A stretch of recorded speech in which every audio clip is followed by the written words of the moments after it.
A very wise man told me this week that I should art for myself. Wise suggestion. Happy August, creative friends. It's hard to believe we're entering the 8th month of the year. I feel like July came and went with its challenges and discomforts. The feeling of having lost something. The physical connection with my loved ones, my kids, my family and friends. The feeling of being too much in my head, too much in my skin and in the same physical space. I'm sure a whole bunch of you will relate to that. Too much thinking, too much overthinking. This especially reflected in my art. I'm very aware of that. I was overwhelmed by the need to please, to offer what I thought was wanted. I've already talked about that in previous videos. So in order to appease my mind, I felt a reset was needed. So I've decided that August would be a month of arting for myself. A month for explorations. Much like you take a vacation to go and explore new territories, new places, I'll venture into new techniques and maybe even new medium. Who knows? So it will be a month where I give myself permission to do whatever I want and to film it and present it to you.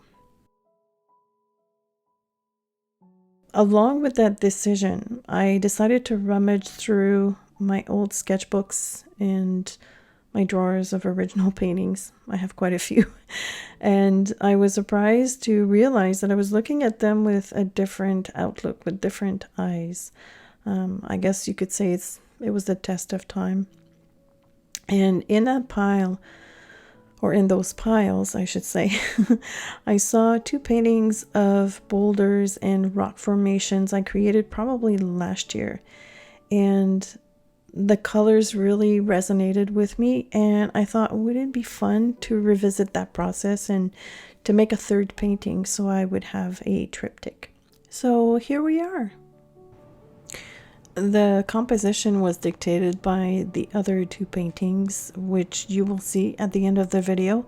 So that's why I have two boulders that are placed to the right of the paper. And I'm working on 140-pound cold press watercolor paper by B Paper. And all the other supplies will be listed in the description of this video as usual. I suppose the main attraction to these paintings for me was the color combo. I guess at the time I was trying to emulate rocks and boulders that are representing the Grand Canyon, maybe. Yeah. So I think the colors I chose are pretty good.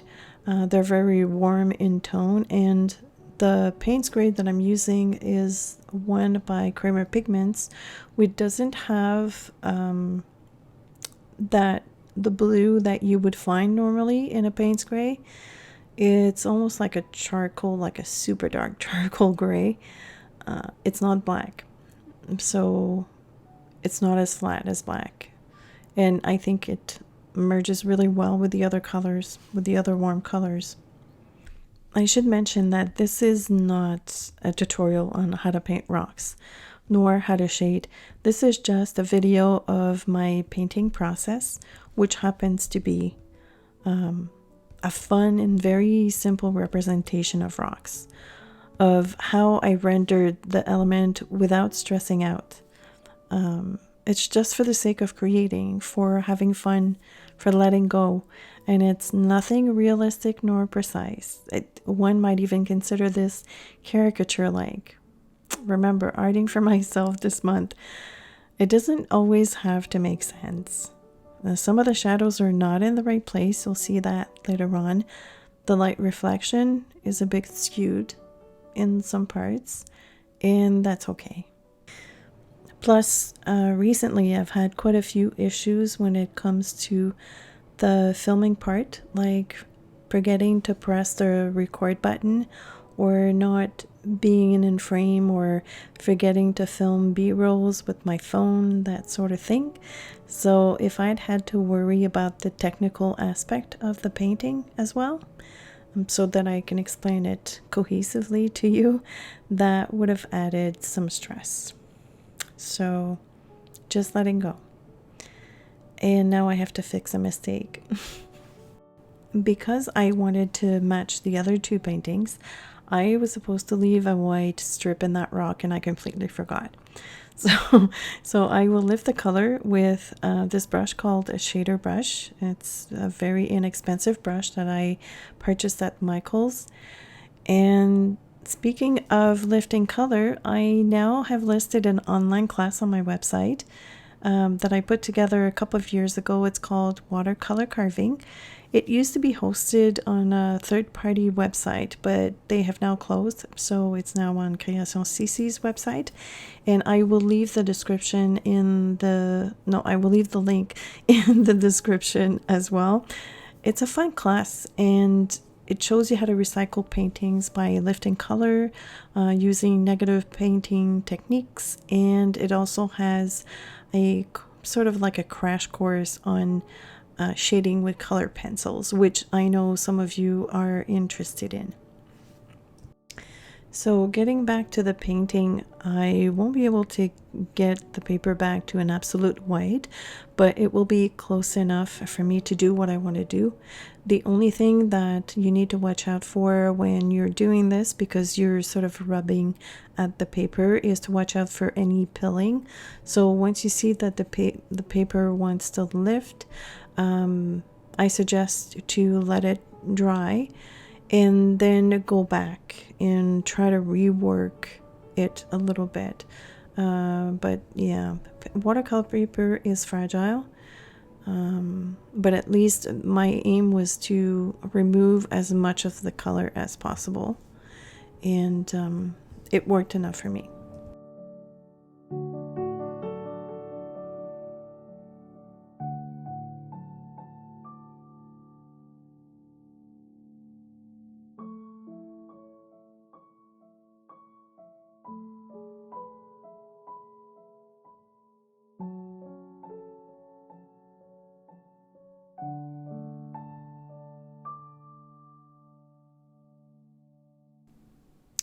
Now onto the doodling part. Some of you might not know if you're new to my channel, but I don't really favor felt tip pens when it comes to doodling, because they have a tendency to wear off quite easily on watercolor paper.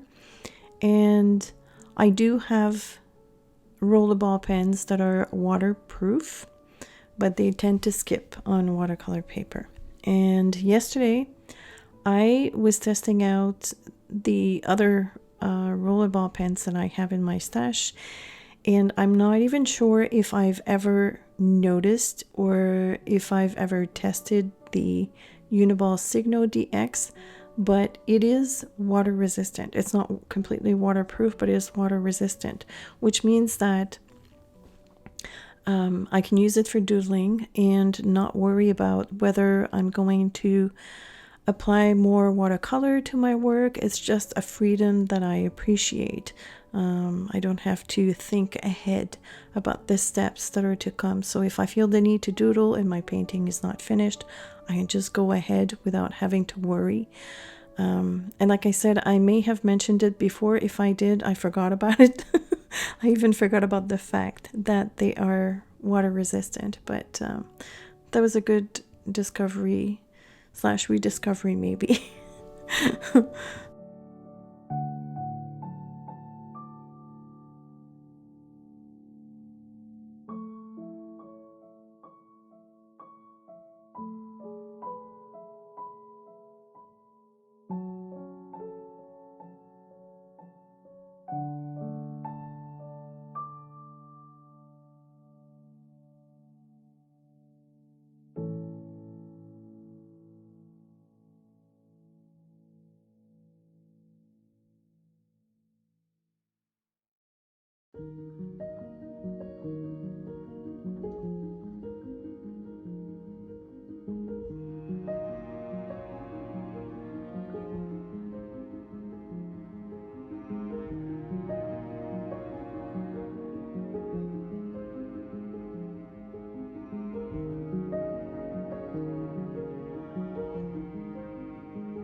I didn't add too many rocks because I wanted the big boulders to be the main focus. I didn't want to mask the colors, so all the doodling is done outside of the color portions. And I've noticed with this painting that I'm totally out of practice when it comes to doing the one stroke leaves. I struggled so much just because I like a thin stem on my leaves, and as you notice right now I'm just adding more thickness to the stems, but it's all good. It's all good. As I've mentioned at the beginning, this is a stress-free painting, and it was still an enjoyable process. I actually did not get frustrated like I would normally do, just because of the intention behind this video. I wanted this to be stress-free, relaxing, and by setting the intention at the beginning, I was able to handle whatever came my way. Oh boy.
I'm attempting to remove some more color, but the paper was spilling too much, so I decided to let it be.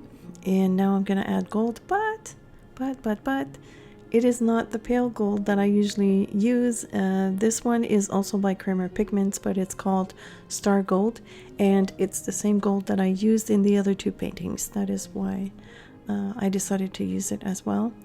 And I'm sort of making, I guess you could call it a ladder to climb up the boulder.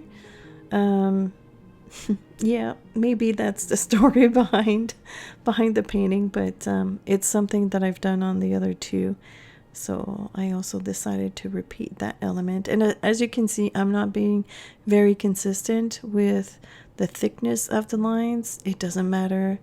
It was just fun, and please excuse my dry hands.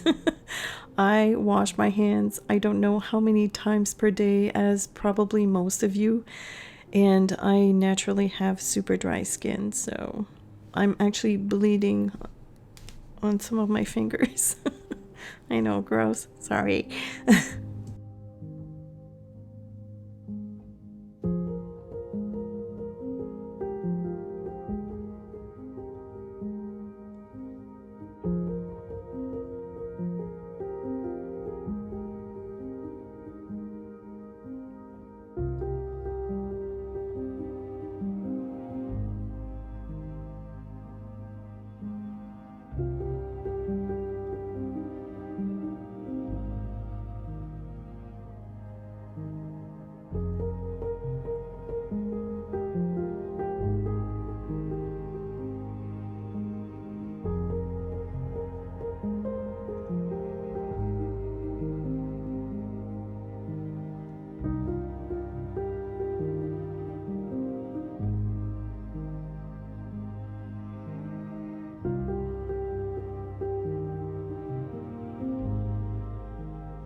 All right, I have to chew on candies, otherwise I go into coughing fits. So I hope it's not going to be annoying. I want to talk about the inspiration for these pieces because I remember at the time I'd seen sculptures on Pinterest, and there they are. This person has made sculptures out of wood and rocks, and I tried to find the link, but I was directed to a website totally in German, so I can't figure out who the name of the artist is, but they're quite interesting. So keep that in mind when you're perusing Pinterest. Try to see things in a different way, or instead of looking up references on how to paint a certain thing, maybe look up textures. That could be a good inspiration. Patterns, maybe, especially if you're into doodling. You can also find some inspiration on online websites that offer, what do they call them, stock photos, like Pexels or Unsplash, Pixabay. These kinds of websites usually have close-up photos of different textures. That could be quite interesting as well.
So earlier I've talked about the painting not making total sense and it being more like a caricature, and the shading that I added to these rocks will explain exactly what I mean, because technically if I were to add shading on like at the bottom portion of the rocks and then having a highlighted top part, then that would mean that the rock is, that particular rock is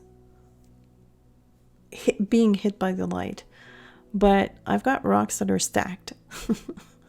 And so technically, the only one that would show a highlight at the top of the rock would be the very last one at the top of the stack, which isn't the case. So I kind of treated this shading just for fun. It's almost like a decoration.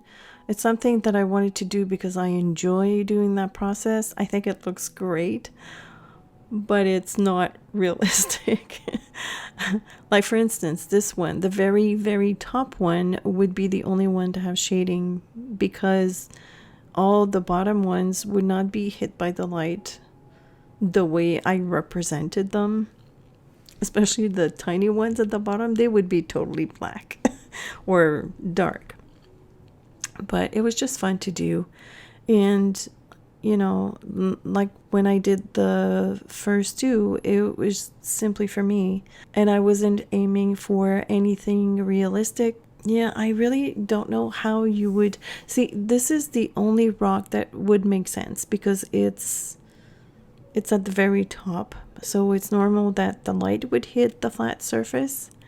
But at the same time, if you look at this rock, it's almost like it's balanced on the ledge, which doesn't make sense because the way I see this boulder is that it has a flat surface because of the way that I've removed some of the paint and then I added a little bit of a darker color right like in the next section, so that gives it the impression that the boulder is flat on top. And then you have these rocks that are balanced on the other side, which doesn't make sense.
I skipped ahead while editing and I realized that though the 2 original paintings were actually painted this year.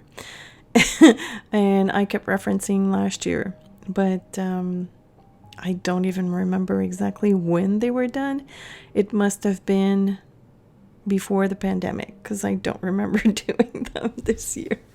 But anyways, here they all are. So obviously the 2 ones on the left are the original ones. It was great fun. I'm glad I have now a 3-parter, a triptych. I think I'm going to frame them and put them on my wall because, I don't know, I like the colors. They don't make sense and that makes me happy. Thank you so much for watching.